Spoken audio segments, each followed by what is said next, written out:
It's time to meet the Muppets on the Muppet Show tonight. Hello, sweet peas. Welcome to our favorite books in 2024. A lot of folks asked for this video. I'm very excited to make it. We've never delved into like booktube or anything like that. That's not something I think we'll do even now, but both Felix and I read quite a bit in 2024 despite having a newborn. And I just want to talk a little bit about some of our favorites, some of our least favorites, and then probably also give you like little tips. Folks keep asking like, how do I get back into reading, or like, what are you excited to read in the new year? And I think we'll just talk about all of that. Without further ado, here are my favorite 6 books. This was as low as I could get it. Starting off, we've got Last Night at the Telegraph Club by Melinda Lowe. This was an unexpected 5-star from me. I am typically, if you didn't know, like a thriller horror reader exclusively. I really like for the stakes to be high. I really like for everything to be kind of interesting the whole time. I am not like a cozy Hallmark movie vibe type reader. You are no less of a reader if that is your vibe. That's just not something I can like stay engaged with. I just get bored. And so I put this one off for a long time.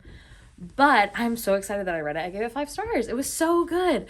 So if you don't know the story, without giving too much away, it is, I would say, like a historical fiction romance, which is why I was hesitant. The reason I think it was so interesting is because there is also an underlayer of communism. Our main character is Chinese and a lesbian in the 1950s. A lot going on with that. It was so interesting, and I feel like it was so true to what it feels like to have your first like same-sex crush, to be in high school and be unsure of yourself normally, and then on top of that being like someone who was queer in the 1950s. It was very well written. It was a really good story. And I feel like it had a really good ending. We got to hear a little bit about what might happen, but also not so much that like dragged on. You know what I mean? Gave it 5 stars. Honestly, no notes. There's not really anything that I would have changed about it. Hey girl, our furnace is on the fritz and I am so freezing cold, and my beautiful wife put on makeup and has a cute top hat for this video and then was wearing just fuzzy warm things on her bottom half, and I'm not that committed. Sorry, I'm prioritizing my temperature above your visual reckoning of me. Welcome to me being the parent of a 7-month-old. If I was scraggly before, this is my most scraggliest, and I have no problem with that. I hope you also don't. Okay, all right. I have a lot of feelings, and I'm excited to talk today. A lot of thoughts. I am someone who, I was really into reading as a young person. It was like one of my favorite things to do, and then I just haven't been reading books recently. But this last year, in 2024, I did really try. And I find that I can't, unless there's some other reason for doing it, I can't bring myself to like open a book and like read words and like do it. I just can't. I don't know what, I don't have, maybe it's the smartphones have rotted my brain. Maybe, I don't know. And whatever, that's fine. It's probably also anxiety. I don't care. I don't have that kind of focus if it's something that is just for me for funsies. What I can do is like read a chapter book. Like we read we're doing the Magic Treehouse series with the baby, and I read the Winnie the Pooh book that we have. I think there's another one. I think House on Pooh Corners. It's like, anyway, it doesn't matter. Kiddo books, those are going really great. We're doing Moomin, Midsummer Madness right now, which is absurd and very fun. I kind of want to read Alice in Wonderland to him. I got read to a lot as a kid, and it was also like my favorite part of being in school. Did you guys in school, did you have like quiet hour where you would like draw and the teacher would like read aloud to you? I loved that part of school. So anyway, yeah, I'm a fine reader. It's just I can't, like, if it's an activity that I'm participating in with my beautiful baby, then I'm like, yeah, hell yeah, let's go. But if it's something that I am trying to do to myself, it just doesn't happen. And then also Separately, I have this disease. Some people think it might be ADHD. If it is, it's none of my business. My mom just got diagnosed with that, though.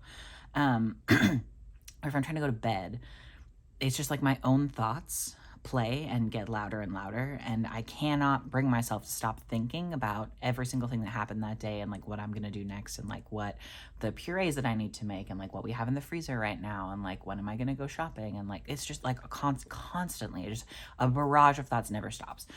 What I did instead was I was like, I'm going to start listening to podcasts. And so when we were trying to conceive, and also when Morgan was pregnant, I got really into birth story podcasts. And it's just, if you are already someone who has anxiety and your favorite person in the world is about to go through an event that is like very regular, very normal, happens a lot, but theoretically one of the more dangerous things they can put their body through on purpose in a lifetime, I would just say maybe don't listen to a bunch of birth story podcasts. For a while they made me feel better, and then I was like obsessively listening to them, and then it was also bad. I couldn't fall asleep because I was just like, and what's gonna happen next? And not, these are all people who did fine, right? Like something maybe stressful happened during their birth story and they have trauma, but like they're okay. And all of this to say, my therapist was like, perhaps books, and I was like, books? I could do books. She was like, do books that you've heard before. And I was like, that you've listened to, that you've read, whatever. Things that you know, have it be something that you already know, that way you can fall asleep more quickly. And I was like, smart. I didn't do that. I did it first. I think I listened to the Hunger Games series again. Incredible. Ballad of Songbirds and Snakes. Amazing. So good. So good. And from there, and this is the longest segue in the world into my best books of 2024, which is now going to be some of my favorite books of all time. The Gregor the Overlander series is unbelievably so good. I did not read them as a kid. This is gonna be like light spoilers, I would say. I'll say light spoilers at first, and then I'll get into like some of the heavier spoilers. Suzanne Collins is an incredible writer, and I have always loved the Hunger Games books. They're great, and I never wanted to read Gregor the Overlander. I just didn't have an interest in it because I was like super into Hunger Games, and I was like, whatever. And Gregor the Overlander is like, it's like a young reader, not like a young adult series is what it's like listed as. We'll get into that. But yeah, they're so good. I think I had this idea of like it being also a post-apocalyptic thing, and it's not. And so I was like, I don't really want to hear like what Suzanne Collins' book is before Hunger Games. It's also post-apocalyptic and like not as good as, no, it's completely different. It's incredible. The main character is a boy he's like 11 or I think he's like 12 years old. And he's on this completely absurd adventure with his little tiny sister. I think she's 2 in the first book. In this like fantastical world beneath New York City, deep underground, and it's just amazing. The themes are really good. I was looking for I am still currently, so if you have good recommendations, let me know, on the hunt for a book series. I want it to be something that like our whole family is into, that can be a replacement for Harry Potter, because my family was just like super into Harry Potter when I was a kid, and like I hate J.K. Rowling. Like that woman's a turf and a piece of trash and not cool at all. And so I want to find something that like we can all be into together, that has like this kind of like wider world element where there's like, I don't know, like movies and things that are interesting, and like other people also like it, and like Harry Potter is just kind of like a phenomenon that you can't like recreate, unfortunately. Like it was like so wildly popular, but this is the closest that I've found, and it's like the only kids book that I've listened to, because I literally listened to the Gregor Overlander series. It's 5 books, I think 3 times all the way through just this year. It's so good. So the first book, something that is similar to the Harry Potter series in one way, is that I feel like the first book could kind of like exist by itself, and then also very much is this like entry point into this world, and also starts out less dark and then gets like more dark as the series goes on across the 5 books. They're really incredible. the characters I love. The world building is so good. The like different creatures that exist in this series are super interesting. Slightly more spoilery. In this like underground land, there's like humans, and then there are bats and cockroaches and mice and rats and spiders and something else, a couple of other things, but just like creepy crawlies, but they're like ginormous, and they are like sentient and like talk and like speak the same language. And then there are underlanders who are humans, but they're like not quite human. They're like very pale and like kind of creepy looking in their like descriptions. Like they have like really like purple obvious veins and like violet eyes typically, and like, but they exist and they have this like very like beautiful they're like a more advanced medicine and like kind of all these other things, and it's a much smaller, it's not like the whole world, but small, right? Like it's not like that many people. It's like 10,000 or something, I don't know. Anyway, yeah, it's just super interesting. And as someone who has always loved little tiny creepy crawlies and strange creatures, my like favorite birthday of my entire life was when I was 8 years old and my parents built a pond in our side yard and then gave me frogs and tadpoles. Yeah, I just love it. It was great. I remember specifically I was taking like notes the first time that I listened through Gregor the Overlander, the first book, to be like, here are some things that are red flags for me. Here's some things that are green flags. And something that I wrote as a red flag was anti-rat propaganda. Because I had pet rats when I was young, and like, I don't know, rats get a bad rap, like pigeons, like all kinds of other like, you know, maligned creatures that are just trying their best. And then I literally like ended up, that's not the case. It's got these really good like bones to the story, and a lot of sort of the themes in it are very like, just because there's a group of people that says something about another group doesn't mean that they're necessarily right. So you can be like, all rats are bad, all rats are evil, and it's like, are they? Like, let's get into that. Like, let's see what's going on. Suzanne Collins knows what she's doing at any given moment. She's very intentional. To get into more like heavy spoilers,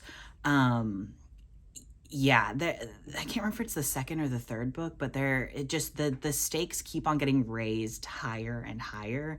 At one point we're like afraid that his mom is going to die of a plague. His like little sister, that I would not necessarily say, like I would say almost that Gregor the Overlander is possibly more dark than the Hunger Games. So it's wild to me that like the reader age for Gregor the Overlander is like 8 to 10-year-olds, like 8 to 12, I think is what it is for like young readers. And I could be wrong. I could be mistaken. Maybe that's not what young reader is. Not young adult. Yeah, it's they're essentially, there's like this also weird prophecy situation where there's like a whole bunch, I don't even know how to explain this. There's a lot that happens. At one point, there is like parent death. There is not a lot of human death, which I think kind of like softens the brunt of it a little bit, perhaps, for some children, but they're like beloved characters, like one who is a child who dies, who's not a human. Yeah, it's really dark. It's really dark. But also so good, and has a lot of like fun humor, and like I really like the relationships between the characters. If you have a kid who's like 8 years old and is sensitive, like emotionally, and I'm not saying that with like any kind of like that's a negative or a positive, just something like in their temperament, just if they are, might not be something that they should read until they're a little bit older, or if they're really into like weird sad things, perhaps that would be great. Like maybe they'd really like it. I really liked James and the Giant Peach, the movie, when I was like a little kiddo, and so I think I probably would have been super into Gregor the Overlander. But yeah, it's just it's very dark.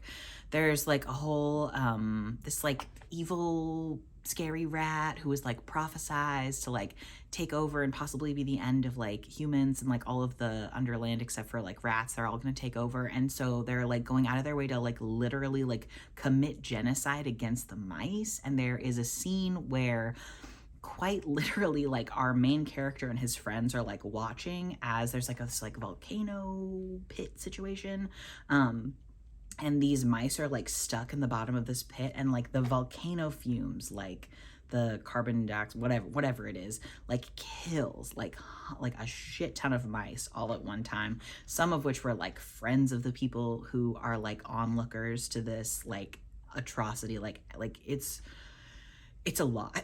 It's like really a lot. Yeah, I don't know. It's a great series. It's really good. Yeah, the different settings are super interesting. There's like this like jungle area. Yeah, I don't know. I don't know how to explain it other than it's just like, it's really good. I think especially if you are raising a kiddo, and like, you know, empathy and kindness and sort of like the like questioning of authority and like questioning of like narratives that folks have about like other groups are something that like is a focus of your parenting. I would say really good. If you're just a regular grown-ass adult human being who liked the Hunger Games, I really think you should read these or listen to them. The audiobook's great. Yeah, it's so good. It's so good. The little sister character, her name is Boots. She's amazing, and she's just like so funny. There's like a lot of like levity that's like added by her, and like Gregor is just this like a really sweet kid. And to me, it's really interesting because Gregor is the age of Prim in the Hunger Games, and when you read the Hunger Games, there's obviously this like Katniss is like, oh, Prim is so young, like she's so little, like, you know, she's very young. We know that. And with Gregor, he's like taking on all of this. So he's taking on so much, and he is so young. So I feel like it probably hits a lot different as an adult, because like I'm reading this being like, this kid is being actively traumatized for like a lot of this, and it's like very sad. But it's so good. It's so good. There was something else about it. Please hold. Oh, the last like 2 books, there's a prophecy that essentially says that Gregor has to die so that everyone in the Underland can be safe. So he's just like grappling with that as like a 12-year-old for so long. And it's hard. Like it's so dark. It's really dark. So yeah, I would say if you have like young reader age kiddos, I wouldn't say necessarily that they shouldn't read this. Like it's really, really good. But yeah, I just maybe like, and whatever I have to say, take with a grain of salt, because there's not a lot of like, you know, 8 to 10-year-old readers that I like hang out with a lot, and you obviously know your own kid. But yeah, I would just kind of be wary of that, or maybe have it be something that you like read together. Because yeah, it's just, it's so much. So much. It's so good. 5 out of 5 stars. 1,000,000 out of 10. It's incredible. My next favorite is They Never Learn by Lane Fargo. I knew nothing about this going in, and I feel like maybe that was for the best. I loved it. I don't like to give summaries of books. I don't like to receive summaries of books. I like to go in just kind of knowing maybe the vibes. What I will say about this is, if you love anything about feminine rage, if you love Olivia Rodrigo albums, if you saw Carrie by Stephen King and you were like, good for her, you might really like this. I would certainly look at the content warnings. There's a lot of sexual assault talk. But it was so good. It was really good. The way that it's written is it kind of flips between 2 different perspectives. And I normally am not a huge fan of that, but I really liked it with this one. I feel like it really lent very well to the story. And it was really good. I think about it a lot. Jurassic Park. I have Jurassic Park thoughts. I would say that is one of the best books that I read in 2024. Morgan and I listened to it together as an audiobook. It was very nice. We're like halfway through the second Jurassic Park book. I only have unhinged things to say about this book, which are only going to be spoilers. So if you don't want to hear the spoilers, skip. Maybe we'll do time marks for like when we talk about the different books. So good. Michael Crichton's a little weirdo. He's strange. Yeah, the characters are just so different from in the movie, which I expected, but just like not to the extent that it was. Jeff Goldblum definitely made the decision to make Ian Malcolm very sexy. Like, he didn't need to be that sexy. He's kind of like aloof and like pretentious in the book, but he's not like, let me unbutton my shirt and lay across things. Like, he's not doing like damsel in distress boy, which is obviously cute. I love it. They go into so much more detail about the dinosaurs in the book. It's genuinely very interesting. And kind of like the way in which it's written is also really I don't read a lot of science fiction, so jot that down. But there's just obviously this like blurring of the line where they'll like say things that I'm like, yeah, that is something that's true and is relevant in real life and like exists. And then they'll like go off onto a weird tangent. And I'm like, I don't think that that's true. It also, when we were reading it, I feel like it's very obvious that like whenever this was written, it had to have been like when there was a moral panic about like genetic science that was happening. So I was like, when was stem cell research done? And it was like stem cell research like widely started happening like a couple of years before Jurassic Park came out, which makes sense because all the things they're talking about like happening in like genetic science are like not things that happen. Like, it's not something that's going on today. 40 years later, when did it come out? 80 something? Bananas. If you like the movie at all, definitely read Jurassic Park or listen to the audiobook. Audiobook's good. The reader, he does do like accents for characters that have accents, and I can't remember if it's in the first one or the second one, but also Michael Crichton just like goes out of his way to be like the black man, and it's like for someone who is like it was I can't even remember, it was like someone helping take someone to like an ER was like the vibe of what was going on there. So it's like a very small character. It's like he thought he was doing, I'm gonna fill it with color, but it just seems kind of like derogatory because it's just like super irrelevant in that context. And maybe, you know, folks who are black, if you read Jurassic Park and you don't feel that way, sound off in the comments, let me know. But I just was like, it's something that worries me. I'm like, what are we doing here? The man, I don't remember his name. What's the main guy in not the main guy in Jurassic Park, the guy who creates the park, Parkman. He is crazy in the book. That guy's crazy. This is huge spoilers. The whole book, it's like very much kind of like, I think it's all in third person, but it's sort of like removed. It'll like talk about like people's perspectives and like how they're feeling and things. And it doesn't do it about him until like right towards the end, as he's like going to die.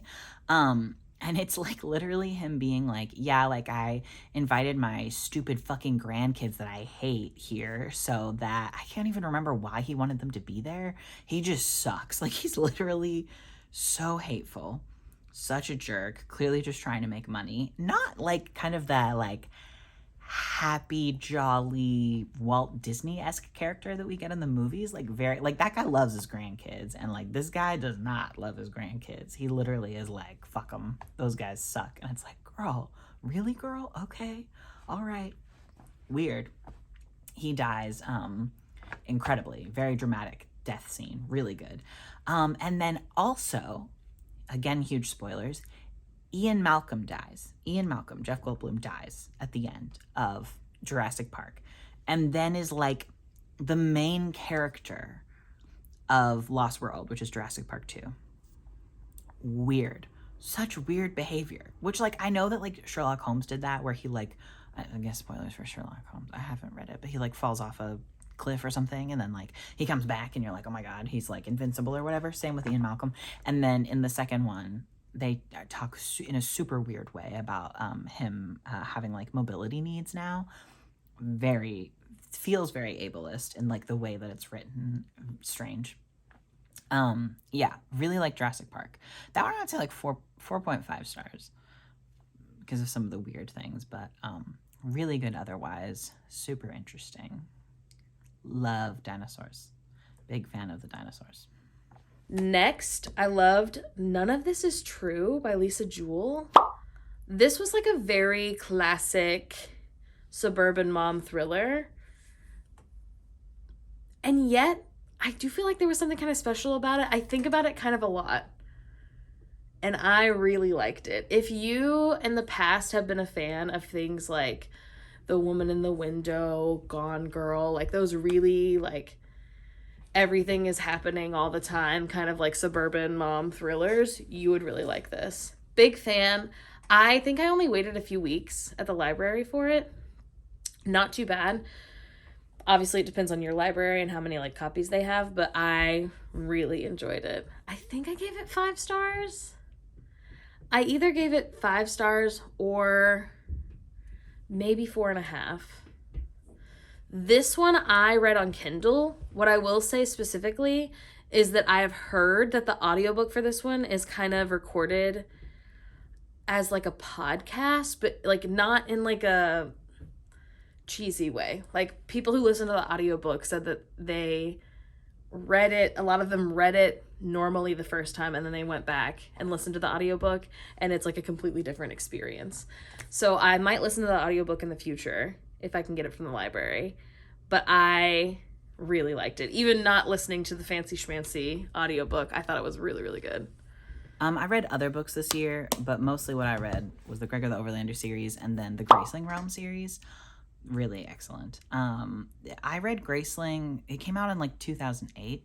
And so I read it, I'm sure not in 2008, maybe in like 2010. And recently Kristen Kishore wrote more books for it. So it's like a 5-book series instead of being like 3 books. Really good. Really good. I think I listened to that one twice through, again, because I'm probably autistic. Yeah, really like the characters. Something that I think is really interesting about the series is that it doesn't like continue to follow the same people all the way through. So there's like book 1 is a perspective of a character. Book 2 is a prequel in a completely different part of the world, with characters that have like a slight overlap that is really crucially important and interesting. But you could kind of like, I think you should read them in the order that they're supposed to be read in, but you could read them out of order and it would be fine. The third one is about a 10-year-old girl character from the first book as a grown adult woman. The fourth one takes a weird tangent into this like other section of the world that we find out about. Also has adult 10-year-old girl, but it's like 5 years after we caught up with her last time.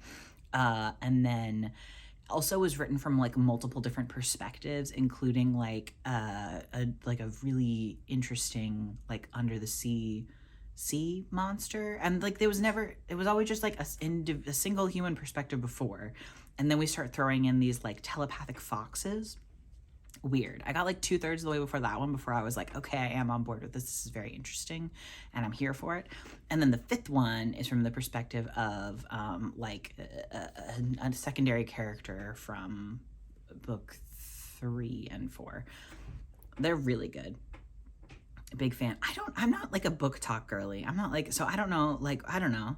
You would like this if you like fantasy that's not like super complicated to get into. Like there's not like a whole bunch of layers of things happening. Like they kind of like spell out all the lore of like what's going on for you. A Graceling is like a person who is born and then within the first couple of years of their life they have like 2 different colors of eyes, and that means that they then have to be like handed over to the king, and they are like they have like something that they're like really exceptionally good at. And then the first book follows someone who her Grace is killing, and I think she's like 17, 16. Yeah, it's a great series. I really like it. I love the characters. My only complaint about the audiobook is that whoever the main character is, the reader does like a British accent for. So folks who previously may have had a different accent, like more like Scottish, in their internal monologue. If they're the main character, they're British, and I wish you would have just done Scottish for their internal monologue. And that seems a little bit weird to me. Xanthi Elbrick is the person. Does a great job. Really liked it. That's my only complaint. For that one, in terms of like content warnings, there is like a lot of my very dear best friend Hannah, who has been a vegetarian for a very long time and is very sensitive to like animal cruelty and animal death. I just like completely forgot to warn her. There's a lot of like animal abuse and animal death in the series in general. Just kind of like mentioned offhandedly, and then I would say it sort of like ramps up in like the third and like the fifth book, like a lot. If you're not familiar with doesthedogdie.com, it's really good. Obviously it's going to spoil a bunch of things for you, but if you are someone who like needs to know ahead of time, I think it's a young adult series. So I would say it's not like super graphic in the descriptions, but like what has happened and what is happening is obviously sad and stressful. So there is that. Yeah, I don't know. I really like it. I will probably listen to it again. I listened to it twice through the whole series because that's how much I liked it. So that's how I felt. Another favorite that I had this year was Remarkably Bright Creatures by Shelby Van Pelt. This one has been on my TBR for a while. I feel like everyone was really talking about it, and it is not thriller or horror, so I also put this one off for a while. But I loved it. I really liked it. Obviously, I don't want to give too much away, but if you are a fan of like found family and feeling a hope in community and in humanity, I think you would really like this. I would say if you're someone who is dealing with like a recent grief or loss, maybe hold off on this one for a bit, unless you're looking for something to like aid in the achiness of that and feel seen by that. Then maybe now's the time. It was really good. I will probably be buying this one, honestly, to reread it and like hold it. I read it on my Kindle, which was still amazing. Love my Kindle. But I think I might purchase this one to like have and own and lend out to people perhaps, because it was really good. Another favorite of mine this year was Crying in H Mart by Michelle Zauner. I think is how you say it. This one I also put off for a while because I knew it would make me cry. It didn't, actually. I think because I was so prepared to cry, I didn't end up crying. If you have a complicated relationship with your mother, mayhaps you would like this one. It was really good. It's actually a biography, which I didn't realize when I borrowed it from the library. I thought it was a fictional story. It is told not in a typical biography style, I would say. It is really interesting. It's actually written by the main singer, like the lead singer of Japanese Breakfast, which I had no idea. I've only heard a few of their songs, but now when I do hear those songs, I think of this book. It was so good. This is another one that if you have had a significant loss in your life in the past few years, particularly if it's someone who died like slowly of like cancer, maybe hold off on this one for a bit or talk to someone who recently read it and see if you think you're ready for it, because it is very descriptive. Not as far as like gore of like watching someone get worse and worse off, but so well written in the description and like deepness of complicated grief when you love someone but they've hurt you, but you've hurt them. But it was just I felt really seen by it, as someone who also has a very complicated relationship with my mother. And I didn't cry all the way. It did bring some tears to my eyes, but it did not destroy me or anything like that. It was really good. It was a nice break between all of my like horror novels this year. The last book I want to talk about is actually Jurassic Park by Michael Crichton. Felix and I read this one together right before the baby was born, just like by happenstance. We have started listening to audiobooks together just when we have time. We'll share an AirPod or like listen to it while we're driving. We can't do it as much with the baby because we try to listen to like music that keeps us awake while we're driving with the baby because we're so sleepy all the time. But we listened to this on our like drive to California to visit my sister, actually what ended up being like 2 weeks before the baby was born. And it was just so much better than I thought it was going to be. I am so excited to reread this one. I don't think I'll buy a copy new. I just like keep looking at the thrift store to see if I can find one. We're currently listening to the second one, actually. There is so many differences between the Jurassic Park book and the movies. Number one, I will say.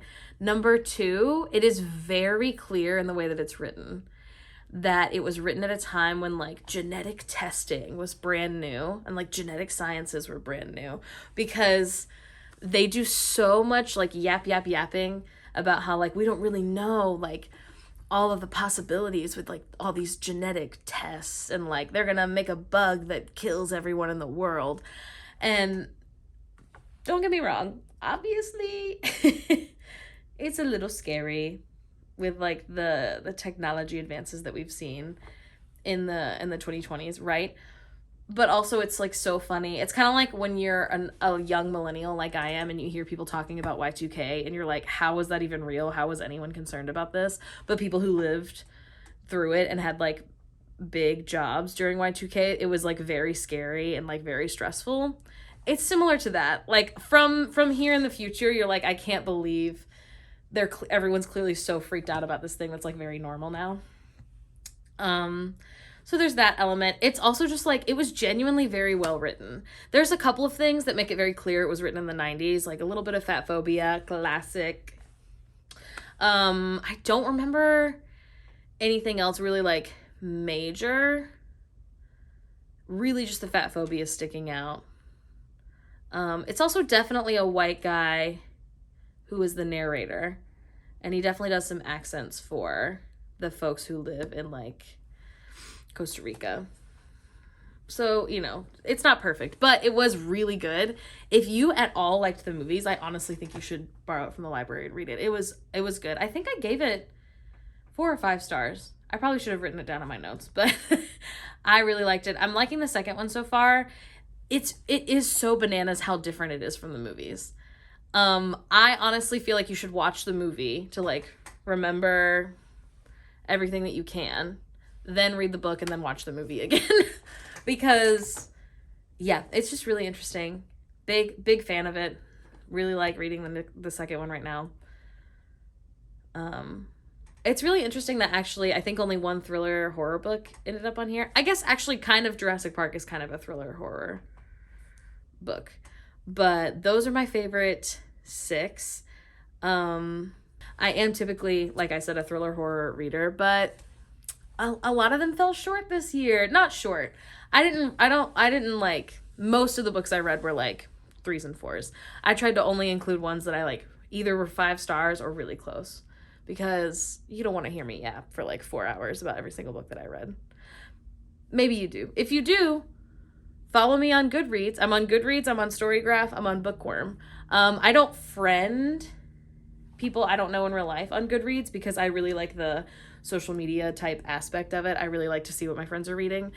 I used to friend everyone, and then basically that aspect of Goodreads became unusable because like, while I love all you guys, I don't know you, so it doesn't mean as much when I see like 300 people are reading 300 different books. So now I'm only friends with like 16 people.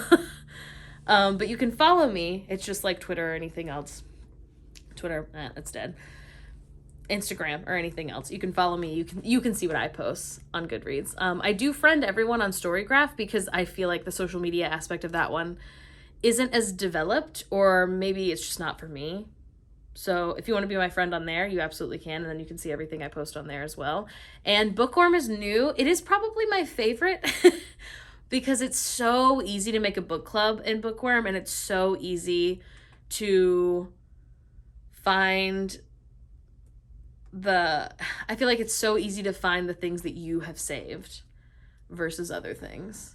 As far as like, I have having different bookshelves, I feel like is super easy compared to the other two. Also on Bookworm, you get to make a little worm and dress up your little worm. This is what my worm looks like right now. And she's so cute. I love her. The worst book I read in 2024 was called The Happiest Baby on the Block. And it made me the angriest parent in this house. It is by Dr. Harvey Karp, who I guess is like a million zillion years old now and is just like some man, whatever. He's like a pediatrician, whatever. Some of the things he said made sense. It's like a book that's mostly focusing about sleeping for newborns. Perhaps I am just silly, but I didn't think when reading it that it was going to be almost exclusively about sleep for newborns, because that's such like a small, like he's talking about like first freshborn, day 1 to like 3 to 4 months. Not a very long period of time. It does a lot of like looping back and talking about the same things.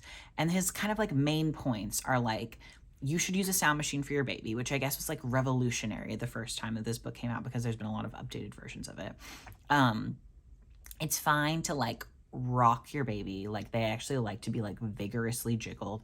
And that's a pretty good point because like before I had spent time with my baby, I had not spent a lot of time around like other babies and didn't realize like, yeah, like they do love to be like, not shaken. Shaken's not the right word, but like jiggled vigorously, more vigorously than you would think. Like, you know what I mean? Like, I don't know.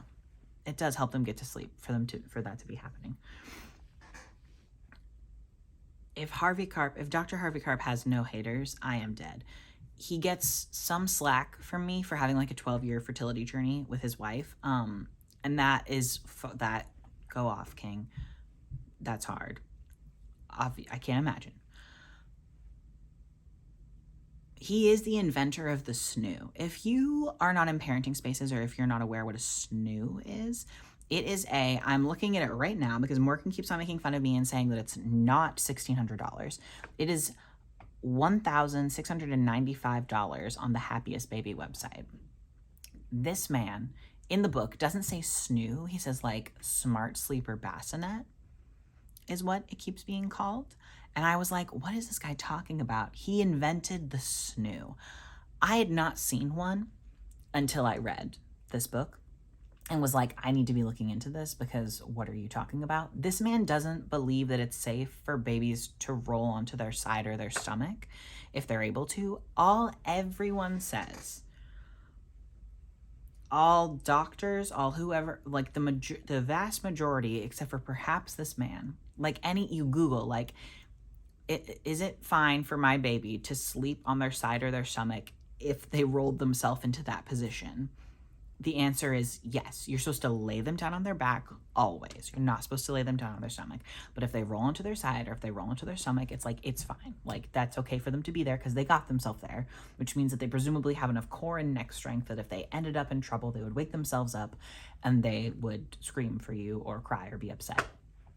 This man is like, don't ever let your baby do that. Don't let them. It's not safe for them to be on their side or on their stomach, even if they roll themselves into this position.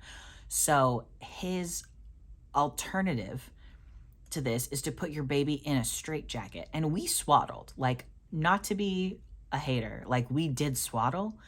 We used the swaddlini. It was great. I do think the swaddle makes it less likely for babies to like accidentally like roll themselves. I don't care. I'm not a child safety expert. I have no idea. You're supposed to stop swaddling your baby once they like can actually roll, because then it becomes a safety issue because they're not able to like roll back necessarily if they have the swaddle on. This literally, we'll have Veronica put up a photo for you. This is a baby straitjacket.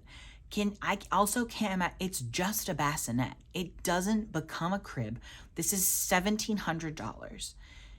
it is not, it like the reason it's that expensive is because it can sense your baby whether or not they're awake or whatever, and it like like rocks them and like shushes them. There is just absolutely no way that that is worth $1,700. And if you had a snoo and if you loved it, or if you rented one, that is a slay, and I love that for you. But it is like quite literally, it's just a bassinet, so they can't be using it for more than like 4 months. There's just no way. Your baby would be too big. Like, and it's a baby straitjacket, which I'm sure is comfortable for the baby, but is absurd. It's absurd to me. Let me read you the benefits that they say. Hold on. I'm reading. Other bassinets have no responsive soothing, allow risky rolling, no added sleep for family, and are not a medical device, versus the snoo, which automatically calms fussing, keeps the baby secure on their back, adds 1 to 2 extra hours of sleep, and is FDA de novo authorized. Girl, what? There's just no, I'm Googling the way in which it's FDA certified. How is it FDA certified? How? For the first 6 months, they say. I think my baby would have been too long. I want to be clear. Because, yeah, there's no way. Okay, I'm not a child safety expert. I don't know anything about the FDA. I don't know anything about how babies are supposed to, I mean, I do know things about how babies are supposed to sleep. That's not true. I'm not a speaker on it. I'm not an expert. I'm not someone who should be teaching people about things. It sounds like the FDA de novo classification, according to the FDA, its pathway functions as an alternative means of classifying low to moderate risk devices.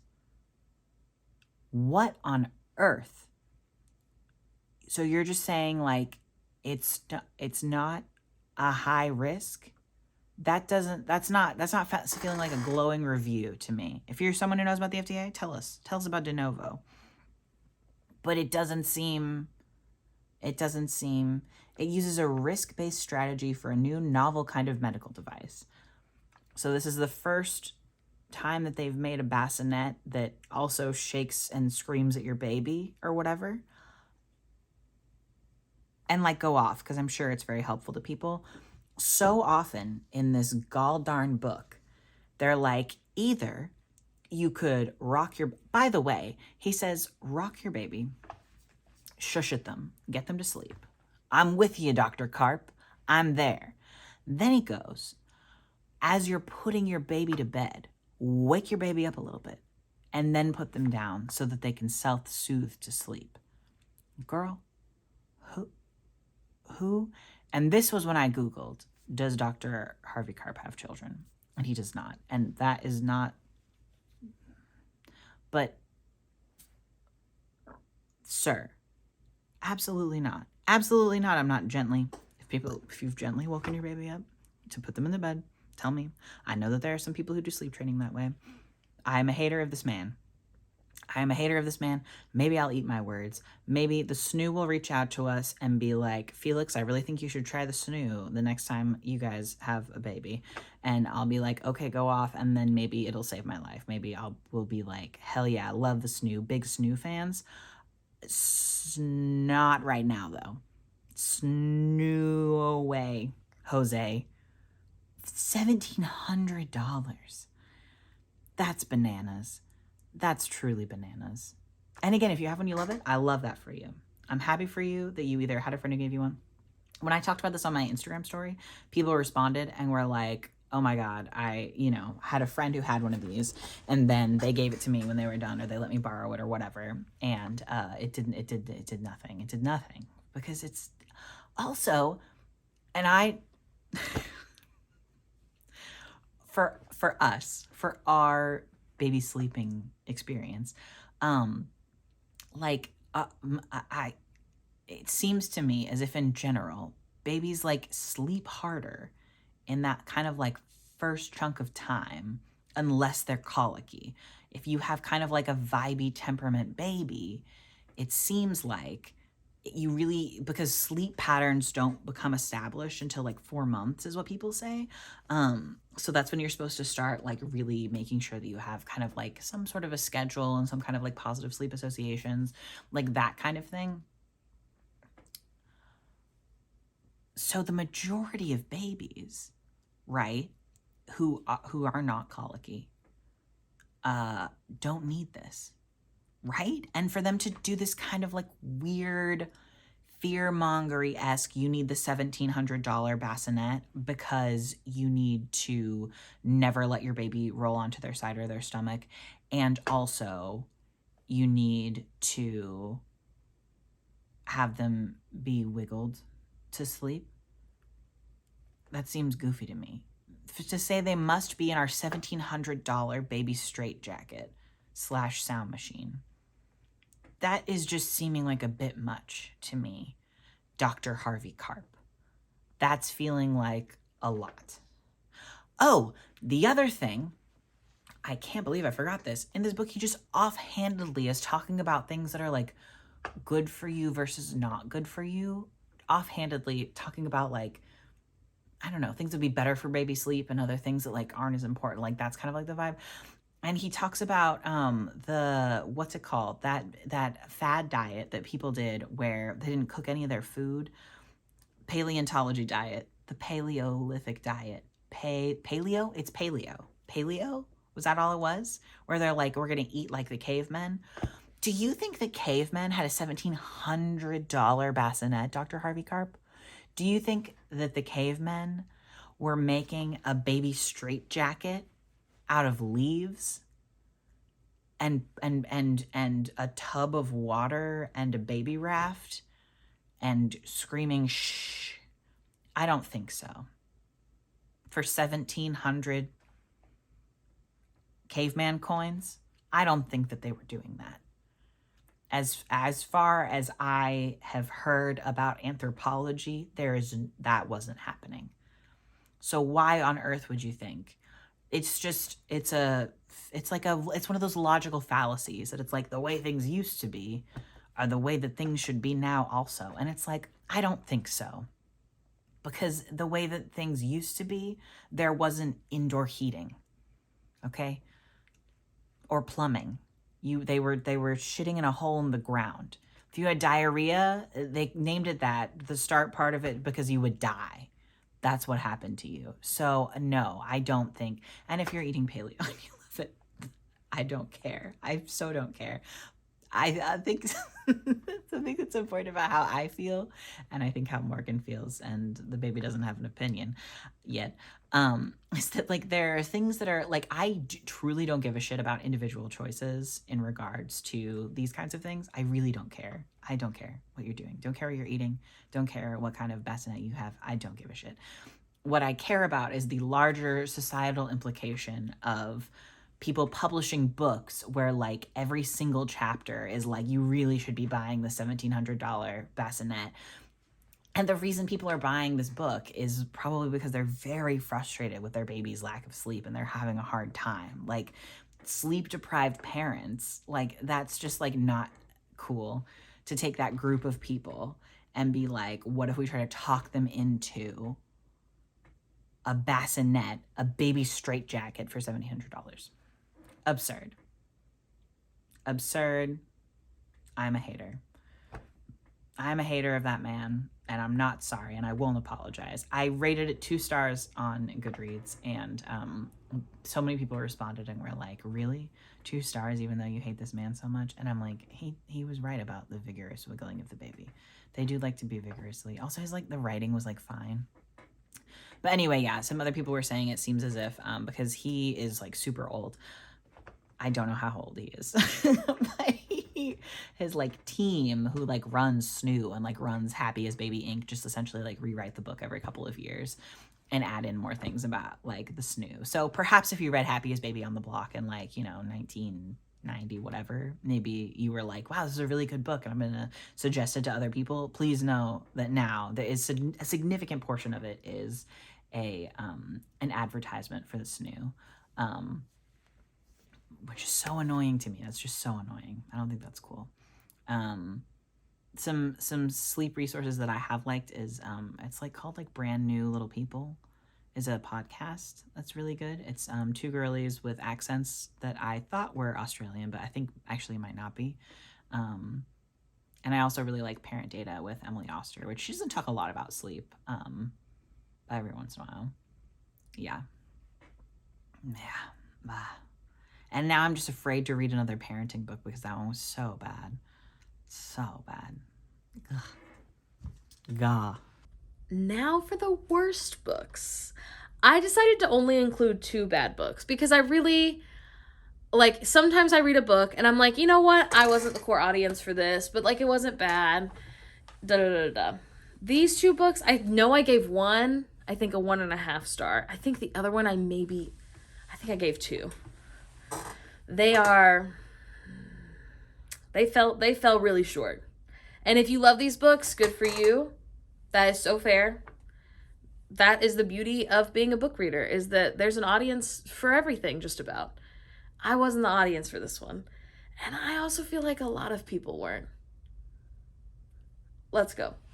I'm going to start with Manhunt by Gretchen Felker Martin. This one I had such high hopes for. I read the description, essentially like a short blurb about what it's about, is that it is like a post-apocalyptic world in which people who run on testosterone have like kind of gone cuckoo bananas and started like, not exactly like becoming animals, but like they're killing everyone, they are assaulting everyone, like they are no longer like human exactly, but also they kind of are. And it follows like 2 trans women who are like kind of like going through the world, kicking ass, like trying to find estrogen and help other trans people. And like obviously there's like a lot of TERFs. Like I'm describing it and it sounds so much cooler than it was. And again, like I had such high hopes. I really wanted to like it. I read through the whole thing in just a few days because like I wanted to like it. It was so bad, in my opinion. It was just so bad. There's a lot of sexual assault. So descriptive, so much. Also just like, this is coming from someone who's a fan of horror. I feel like it was too like torture porny for me. And not so much like I was never scared for anyone. I never cared enough about any of the main characters to be scared for them. There was also like so much everything phobia. Anything you can think of, I would say. Just so, look at the content warnings. Look at the other reviews if you would like. This was written by a trans woman, which is the other reason I had such high hopes for it. After reading it, I found out some other like problematic things that the author has done. And I was like, okay, maybe I should have looked more into this before I started it. Listen, and saying all that, some people were like, no, it was the best horror book that I read. Like, I know plenty of cis and trans people who really hated it, and a couple who liked it. Go off. Again, that's the beauty of reading. Everybody can have a different opinion. But, like, wow. I will say the reason it got a 1.5 stars is because, again, I thought it was a really cool concept. I really did. I wish it went so differently. So differently. And then, secondly... Oh, shoot, what was I going to say? Oh, secondly, I do think about it all the time. If the reason that the author put this out into the world, if like the message they were trying to get across was like, I would like to disturb people and make them angry, she did that. So, you know, maybe that was the reason. Maybe that was the reason. I felt like so many things happened in that book for no reason. And I just, it was my least favorite by far this year. Not the worst one I've ever read, though. you go far enough back on my Goodreads, I think I gave it half a star to something one time. So, you know, go off. Yeah. It was not good. My other least favorite book this year that I want to talk about was 9 Perfect Strangers by Leanne Moriarty.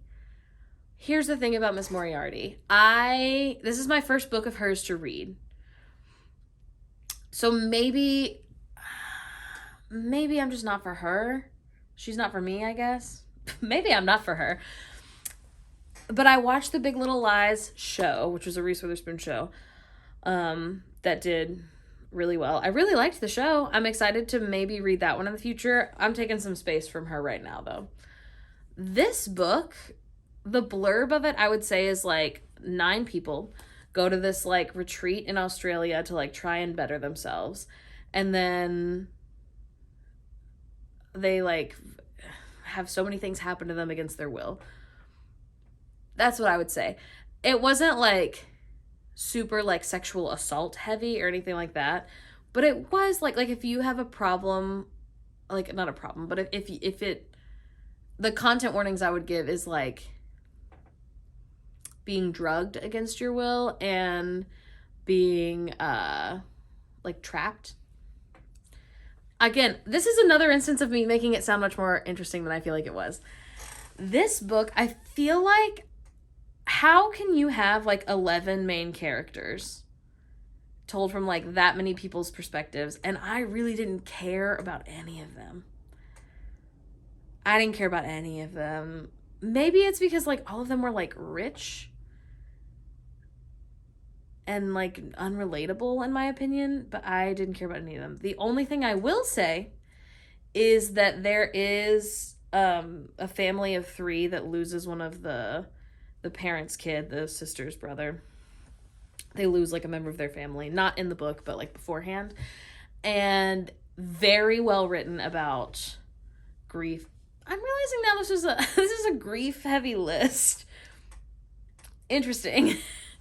But very well written about like what it feels like to be someone who got left behind when someone chooses not to be on this planet anymore. That I thought that was a really well written section. So much so that I had to take a break listening because I was like, oof, this is rough. Definitely look at the content warnings for this one. It wasn't like horrible. I think it's just like I shared something recently from another like person who talks a lot about books as a content creator. And she said, like, I call myself a dummy reader. Like, I don't care if you're an unreliable narrator. I don't ever read the descriptions of people. I just, like, cast people in my head.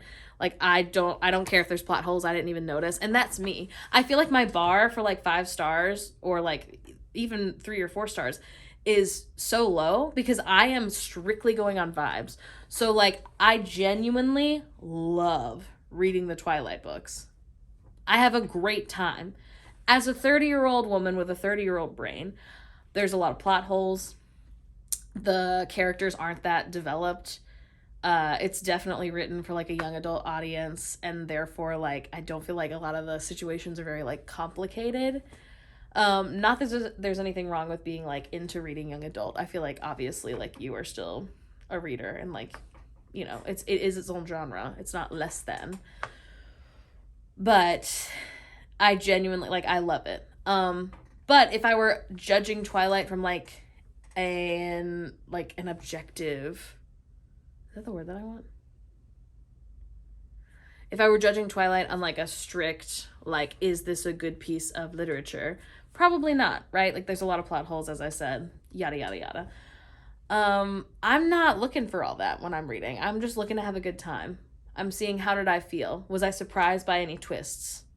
Did I feel like anything was too heavy-handed? Did I feel like there was too much transphobia, racism, homophobia, whatever that was like not relevant to the plot? Or did I feel like there was a mean character who never learned a lesson and never...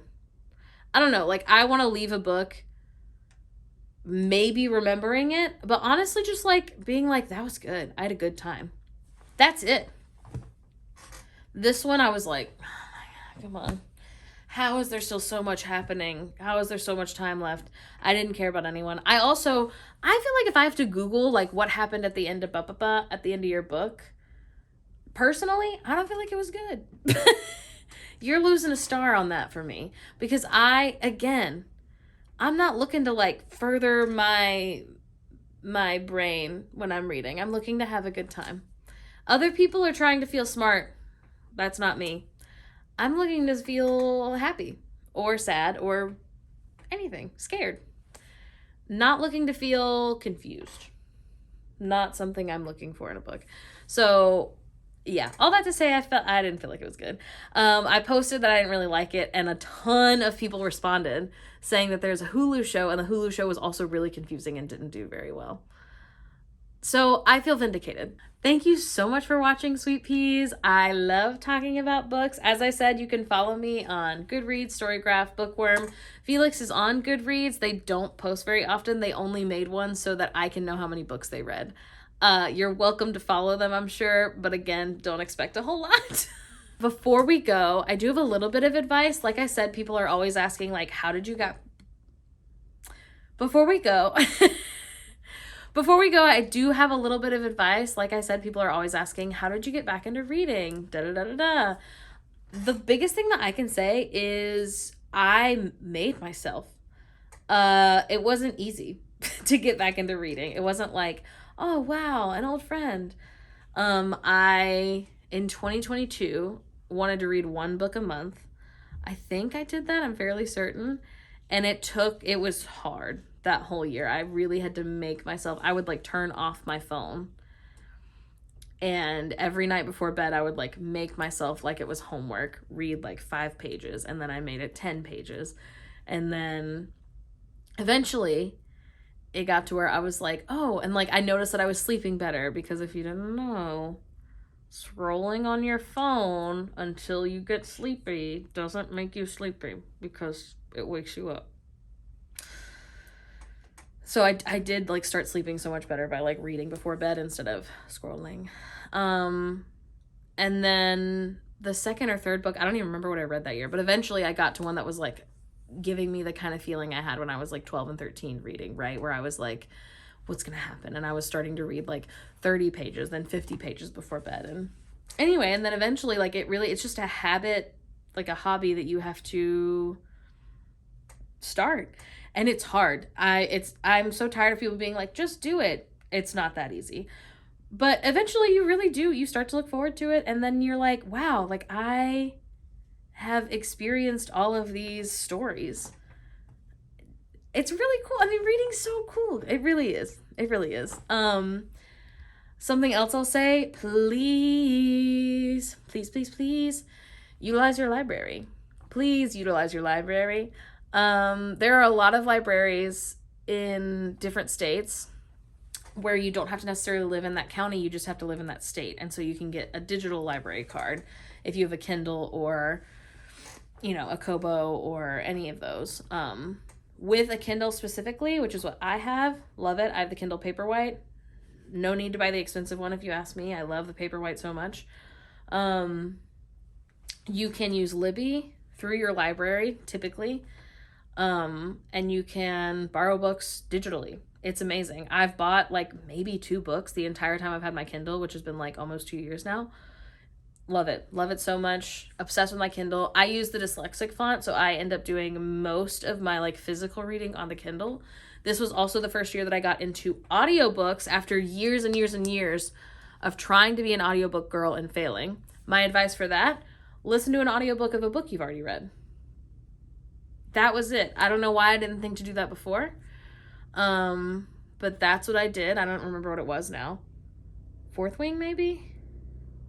Anyway, and then I was like, okay, like I'm kind of understanding. And then after that, I listened to a book that I hadn't read, but by an author I had read. So I was used to like kind of the pacing of their books. And then now, depending on the genre, I can listen to a brand new audiobook and like understand and process it fairly well. Now, I have to be like doing chores or driving. Some people can just listen to an audiobook and I guess stare at the wall. No idea. But I know a lot of people who do crafts will listen to audiobooks and craft. Life hack. That's genius. Can't believe I haven't thought of that. Last piece of advice I would give is talk to your friends. Start a book club. Literally, start a book club even if you only read 2 books all year. Text like your 2 best friends and be like, hey, should we all go in and buy 1 copy of a book and then pass it around like Sisterhood of the Traveling Pants? Why not? There's no rules. You make up the rules. I've really enjoyed reading the past couple years. I look forward to what I'm going to read in 2025. Speaking of which, a couple of folks asked if there's anything I'm looking forward to. I would say the biggest thing I'm looking forward to this year, there's a couple of series that are getting new books this year. The most exciting, in my opinion, is Sunrise on the Reaping, a new Hunger Games novel. So excited.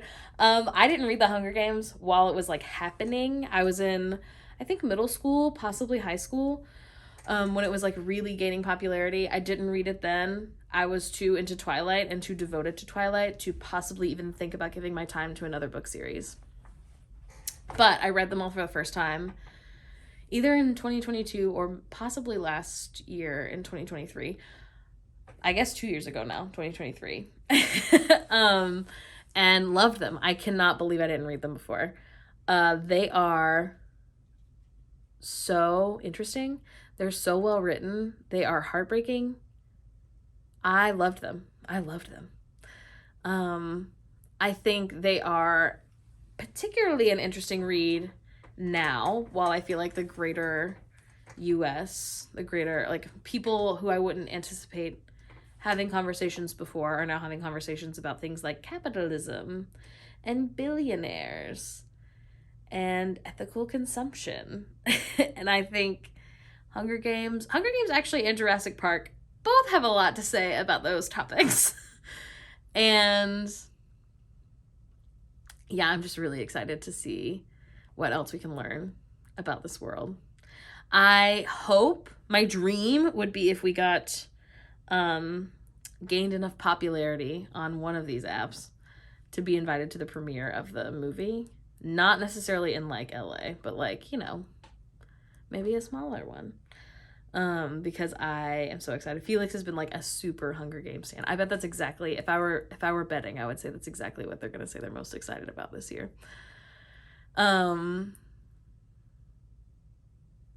Other things I'm looking forward to, a personal goal of mine is to read 3 nonfiction books. I hate nonfiction. I do. I don't know how some of you guys love it. It's like reading a textbook to me. But I do feel like I am in a place where it's time for me to like learn things, you know? And like, everyone has to go at their own pace, right? But I'm ready to not only read for pleasure, but also read to better myself and better my community. And I think that's going to come from starting to read nonfiction at least a little bit. One of them will probably be a biography. I might also finally read Hood Feminism. It's been on my TBR forever, and people really recommend it a lot. And then I don't know. We'll see. But yeah, my goal is 3. If it's more than that, that'd be great. But I am looking forward to gaining a new skill of, I'm learning to love nonfiction. That's the way we phrase things in front of the baby about things that we don't like. I'm learning to like it. And that is my goal. Very excited about that. My goal for the number of books this year is 50. It's 50. It was 50 in 2023, and I think I read 52. And then for 2024, it was 50, and I read 34, 35, I think. That makes sense. I did not read at all the month the baby was born or the month after, I don't think. And, you know, sometimes it's like that. I think that's the thing, is a reading goal, you shouldn't be beating yourself up if you don't meet it. Nothing happens. You're not in trouble. You would never have to set one. Felix doesn't set one. Just do whatever you want. I like having a goal, because I like achieving something, even if it's something that I put there myself. But some people don't, and that's also okay. You're not any less of a reader. Hope you enjoyed listening to us talk about our faves, least faves, goals, tips and tricks all that good stuff. If you did like it or if there's some other content you want to see, please leave a comment. I hope that you subscribe. Once again, my name is Morgan. My pronouns are she, her. I love having you guys here. I love that it is my job to sit here and just chat with you guys about whatever. We are on literally every platform. We are on Pinterest. We are on Blue Sky. We're on Patreon if you would like to be a patron. Obviously, we're on Instagram, TikTok, as long as it's around. We'll see how that goes. But thank you so much for watching. I'm so proud of you. I'm so excited that we're about to enter we have entered a new year to hang out, to be together, to make content. And I hope you're taking care of yourself. Please, please, please drink some water, curl up, read a book, and let me know what you're excited to read this year in the comments. I'm very excited. Maybe I will add some of them to my TBR. Thank you so much for watching. Goodbye.